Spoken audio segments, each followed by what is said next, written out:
بسم الله الرحمن الرحیم. الحمد لله والصلاة والسلام على سیدنا رسول الله و علی آله و اصحابه و من والاه. اما بعد، السلام علیکم و رحمت الله و برکاته.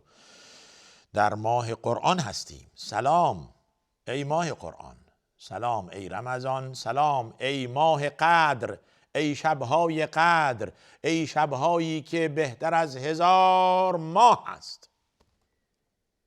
میفرماید لیلة القدر خیر من 1000 شهر. شب قدر بهتر از 1000 ماه است. چرا بهتر است؟ برای اینکه قرآن درش نازل شده. انا انزلناه فی لیلة القدر. ما در شب قدر قرآن را فرود آوردیم. فیها یفرق کل امر حکیم امرا من عندنا. میفرماید بین حق و باطل تمام امور در همین شب بنا نهاده شد، تصمیم گرفته شد، قوانین، دستورالعمل در همین شب. این قرآن که شامل 30 جزو و 114 سوره است، شروع نزول آن در شب قدر بوده است. و شب قدر کی هست دوستان؟ در زوج، نه، در فرد شبهای آخر رمضان.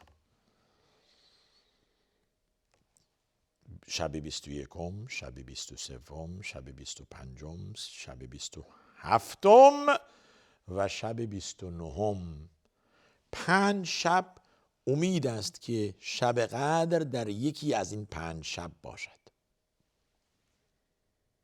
روز 20م شب 21م، روز 22م شب 23م، روز 24م شب 25م، روز 26م شب 27م و روز 28م شب 29م. در این وقت شب قدر است و رسول الله صلی الله علیه و سلم این 10 روز آخر را سخت‌تر می گرفت در عبادت. خانواده را تشویق می کرد محکم کمر عبادت، کمربند عبادت را محکم ببندید. مبادا این 20 روز شما سست شده باشید و الان دیگه بی حالید و حوصله ندارید. نه، بلند شید، محکم، با قدرت بیشتر، با نیروی 2 برابر منتظر شب قدر باشید. خیلی خوب، شب قدر را یافتیم، چه بگوییم؟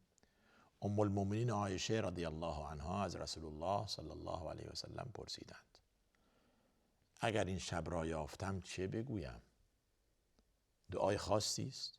فرمود بله، بگو اللهم انک عفو تحب العفو فاعف عنی. خیلی مختصر، خیلی کوتاه و پرمعنی.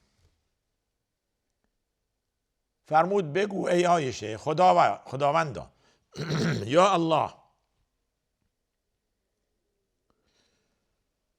یکی از صفات تو بخشش است. عفو، تحب العفو، بخشیدن را دوست داری. سبحان الله، الله بخشیدن را دوست داره. الله دوست داره ما را ببخشه، منت بگذاره بر ما. فاعف عنی، مرا ببخش. چه دعای بزرگ و عظیمی است در جملات خیلی کوتاه. شما میدانید که ما در طول این ماه از خدا خواسته ایم و میخواهیم، تا هنوز به پایان نرسیده بازم از خدا میخواهیم. حتی در شب قدر مغفرت و عفو و گذشت الهی را میخواهیم.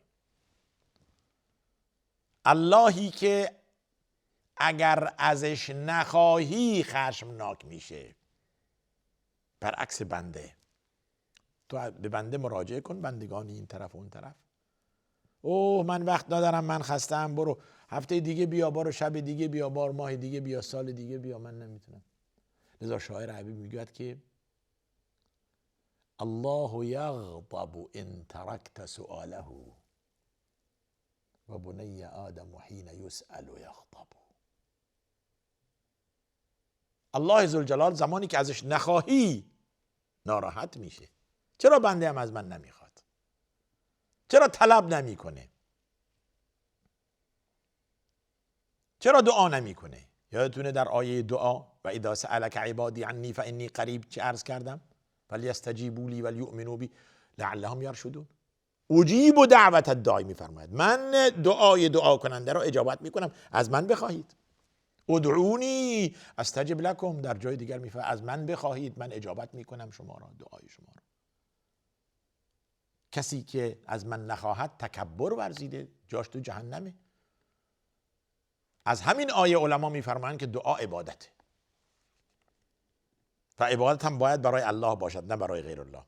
یعنی زمانی که دعا کردید، دعا نه از قبر نه از امامزاده، از الله بخواهید، فقط بدون واسطه، هیچ واسطه ای نیست. اونهایی که میخوان شما را گمراه کنن کلاه سر شما میگذارن، میگن بابا این که قبر میدونم خدا نیست، این قبر این آدم صالحیه، بالاخره پیامبرزاده است، اولاد پیامبر هستن، ما به واسطه اینها میایم، ما که روی نداریم، شب و روز ما خطا میکنیم، گناه میکنیم، از این قبر میخواهیم که روی دارد التماس کنه پیش خدا ما را ببخشه. عین مشرکین قریش صدر اسلام که آیه سوره زمر درباره اینها نازل شد، فرمود که اونهایی که غیر از خدا صدا میزنید، ازشون میخواهید، اینها میگویند، لسان حالشون اینه که ما که شما را نمیپرستیم، ما شما را واسطه قرار میدهیم بین خود و خدا. ما نعبدهم الا، مگر این که لیقربونا الی الله زلفا، ما را به خدا نزدیک کنند. حال کسی که از غیر خدا از قبر میخواهد همین حالت را داره. میگه قبر، ما میدونیم که قبر خدا نیست، ولی خب امامزاده هست، آقا محترمه، نزد خدا رویی داره، ما که رویی نداریم. بعد از 1400 سال حال افرادی پیدا شدند که همین حرف را میزنند در رابطه با از قبر خواستن، که اینها آل بیت پیامبرن، اینها بزرگن، اینها رو دارن، اینها شرفی دارن، آبرویی دارن، ما که نه رویی داریم نه شرفی نه آبرویی، بس به اینها ملتجی بشیم، به اینها التماس کنیم، توسل بجوییم که اینها ما را به خدا نزدیک کنند. ما نعبدهم الا لیقربونا الی الله زلفا یا وجیها عند الله اشفع لنا عند الله. مگر خودت زبان نداری؟ مگر خدا راه بین خود و شما بسته؟ مگر حجابی است بین شما و خدا؟ چرا پس تو نمازت میگی ایاک نعبد و ایاک نستعین؟ فقط تو را میپرستیم نه غیر تو، و فقط از تو کمک میجوییم نه غیر تو. حال چه شده که اومدی نزد این؟ اونجا میگی فقط، اینجا میگی نه وجیها عند الله اشفع لنا عند الله. دروغ میگویی، پس مشرکی، خبر نداری. شرک شاخ و دم نداره دیگه. یعنی اون زمان که مشرکین صدر اسلام بودن و آیه سوره زمر، آیه 3 سوره زمر درباره اینها نازل شد، شکلشون مثل ما بود، حرفشون مثل ما بود، قیافشون بشر بودن، انسان بودند، از کهکشان دیگر هم نیومدند، روی همین خاک، روی همین کره خاک بودند، از پدر و مادر هم تولد شدند. پس انسان مشرکی قیافه عجیب و غریبی دیگه ای نداره که جدا از مؤمن و موحد باشه. نه، فقط دل است، قلب است که سیاه است و زنگ زده هست، آلوده به شرک و غیر الله پرستی است، ولی دل مؤمن است که صیقل به نور توحید و یکتا پرستی است. توجه کردید؟ پس فرق در دل است، نه در قیافه و شکل ظاهری. من رفرنس میدم، برید بخونید آیه 3 سوره زمر. بنابراین زمانی که ما درباره شب قدر و خواستن از الله میگوییم، از او مستقیم میخوایم. آیا پیامبر به همسرش ام المؤمنین عایشه فرمود که بیا نزد قبر من و از من توسل بجوی وقتی که من مردم؟ و بگو خدایا به خاطر شوهرم، به خاطر خاتم الانبیا، به خاطر محمد صلی الله علیه و سلم من به وسیله این را واسطه قرار میدهم بین خودم و تو ای رب العالمین. آیا شده اینطوری؟ امکان نداره. آیا همچون روایتی هست، همچون دستوری هست؟ امکان نداره. پس از کجا آوردن اینها؟ بعضا من در آوردیست خودشون ساختند که مردم را گمراه کنند. لذا در آخر سوره احزاب وقتی که مشرکین میبینند که کارشون اشتباه بوده، غیر الله پرست بودن، بت پرست و قبر پرست و امامزاده پرست بودند، میگویند خدایا انا اطعنا سادتنا و کبراءنا فاضلونا السبیل.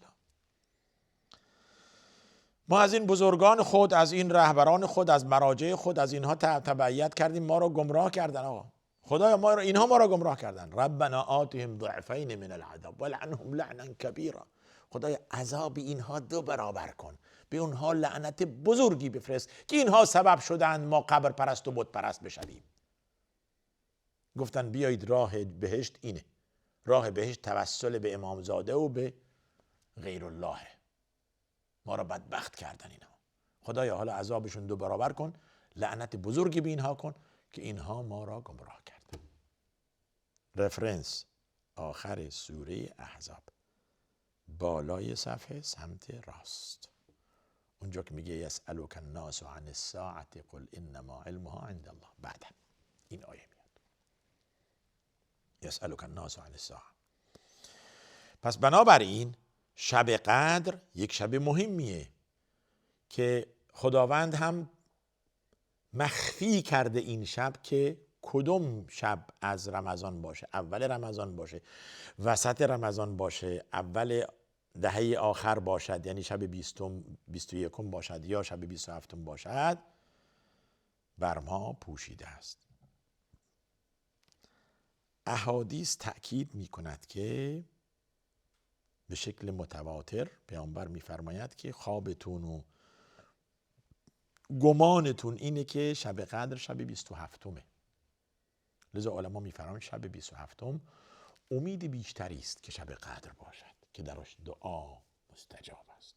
اون شب چه صفتی دارد؟ برید سوره قدر بخوانید. انا انزلناه فی لیلة القدر لیلة القدر خیر من 1000 شهر تنزل الملائكة والروح فيها بإذن ربهم من كل أمر سلام هي حتى مطلع الفجر. سلام هي حتى مطلع الفجر. فرشتگان پایین میان میرن بالا، میان پایین میرن بالا. 1000 میلیون میلیارد فرشته، خدا میداند چقدر هست. اون شب سلامتی، تندرستی است تا اینکه سپید دم شب قدر طلوع کند. حالا بعد از طلوع آفتاب هم میگویند نشانه این که دیشب یعنی شبش قدر بوده این که آفتاب شعاع ندارد، یا شما هر شب شعاعش پهن بود گسترده بود، الان شعاع ندارد، یا به شکلی است که بدون شعاست فردا در طلوع آفتاب. ولی ما وظیفه نداریم که دنبال این باشیم که دیشب شب قدر بوده یا نبوده. مهم اینه که وظیفه ما دعا کردن است. دعای مختصر معناش این نیست که فقط همین را بگوییم اللهم انک عفو تحب العفو فاعف عنی. هر دعایی که خود، هر خواسته ای که داشتی، هر التماسی که داشتی، طلب روزی، طلب صحت و سلامتی، مغفرت برای والدین، هدایت و روزی برای فرزندان، طلب دعا برای کثرت، خداوند به شما توفیق بده که اولاد بده، فرزند بده، مال بده، زندگی بده، خوشبختی بده، صحت و سلامتی بده، توفیق بده. هر دعایی که برای دنیا و آخرت هست در این شب داشته باشید و حتی در شب‌های دیگر، حتی در سجده. اللهم انک عفو تحب العفو فاعف عنی. این شب را از 21، 23، 25، 27 و 29 جویا شوید. این طبق روایات صحیح از رسول الله صلی الله علیه و سلم هست و معناش این نیست که ما در شب‌های دیگر نه دعا کنیم، نه نماز بخوانیم، نه تلاوت قرآن. آقا منتظر باشیم که شب 21، که شب 23، که شب 25، که شب 27، که شب 29. نه نه نه نه. 26مش هم دعا میکنیم، 24مش هم دعا میکنیم، 28مش هم دعا میکنیم، 22مش هم دعا میکنیم، بلکه همیشه دعا میکنیم، بلکه در رمضان و در بعد از رمضان دعا میکنیم. دعا صفت مؤمن است و عبادت است. تا پایان عمر دعا کنید. رابطه است بین بنده و الله. زمانی که من گفتم اللهم، دست را بلند کردم، التماس کردم، عبودیت و بندگی خود را ثابت کردم. و این نه برای یک ماه است، نه برای یک وعده است، برای همیشه است. لذا دعا برای همیشه است. 3 نتیجه دارد دعا. یا مستجاب می شود، فبها، حاجت ما برآورده شد. یا بلایی از ما رفع می شود که ما نمیدونستیم. این بیماری است، مرض هست، شکست توی زندگی است، یک چیزی است که بالاخره ما نمیدانیم. به خاطر این دعا خدا این بلا را از ما رفع کرده. یا اینکه میماند، ثبت می شود در میزان حسنات ما در روز قیامت. ما احتیاج داریم به حسنات دیگه، جایی که اونجا احتیاج مبرم به نیکی و حسنه هست. پس دعا از 3 حالت خارج نیست، بی نتیجه نمی شود. نگویید ما دعا کردیم خسته شدیم دعای ما مستجاب نشد. کی دعای ما مستجاب می شود؟ این را نگویید. در حدیث داریم که نهی فرموده پیامبر، نگویید. میفرماید یستجاب لاحدکم ما لم یعجل، تا زمانی که عجله نکرده دعاش پذیرفته میشه. میگه دعوت فلم یستجب لی، من خیلی دعا کردم گلوم خشک شد دیگه، از بس دعا کردم خدا دعا مستجاب نکرد. آقا بدان که دعا عبادته. اگر آنن مستجاب نشد بلایی از شما که رفع شده که نمیدونستید، نمیدانید این بلا چیه، الله میداند. یا اینکه ما محتاج حسنات و ثواب هستیم در روز قیامت، این ثبت میشه در میزان، در پرونده ما در روز قیامت، که خدا ما را به بهشت ببرد به برکت این دعاها، به خاطر این دعاها. پس دعا همیشه خوبه. نگید دعا کردم منتظر اجابت و نتیجه دعا نشو. وظیفه ما مسلمانان دعا کردنه و فقط از الله میخوایم، نه از کسی دیگه. هیچ کس هم واسطه قرار نمیدیم بین خود و الله، نه امامزاده، نه قبر، نه سید، نه شیخ. فقط میگوییم یا الله ایاک نعبد و ایاک نستعین. الیس الله بکاف عبده و یخوفونک من دونه. آیا خدا برای بنده کافی نیست که شما را از غیر الله میترسونند؟ خدا کافی است. بلا، خدا کافی است. الیس الله بکاف عبده، بلا یعنی کاف عبده، خدا کافی است برای ما. خداوند به ما توفیق توحید و یکتاپرستی عطا فرماید. خداوند دعای ما و شما را مستجاب فرماید. تا برنامه دیگر شما را به خدا می سپارم و آخر دعوانا ان الحمد لله رب العالمین و صلی الله وسلم و بارک علی نبینا محمد و علی آله و صحبه اجمعین.